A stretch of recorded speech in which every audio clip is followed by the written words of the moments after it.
Ako je možné, že im ešte nedošla energia? To bude tým, že si ráno dali povolený doping. Kofeín. Udržíme vás dlhšie na nohách. Zrnkov kalendár. 1. jún, Medzinárodný deň detí. Viete, prečo oslavujeme práve dnes? Všetko sa to začalo v roku 1925, keď sa v Ženeve stretli múdri ľudia z celého sveta. Dohodli sa, že my deti sme to najvzácnejšie, čo majú.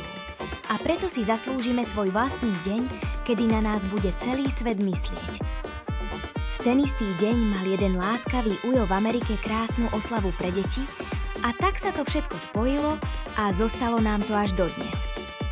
Tento sviatok je tu preto, aby nám dospeláci pripomenuli, že každé z nás má právo na šťastné a bezpečné detstvo, plné hier a radosti.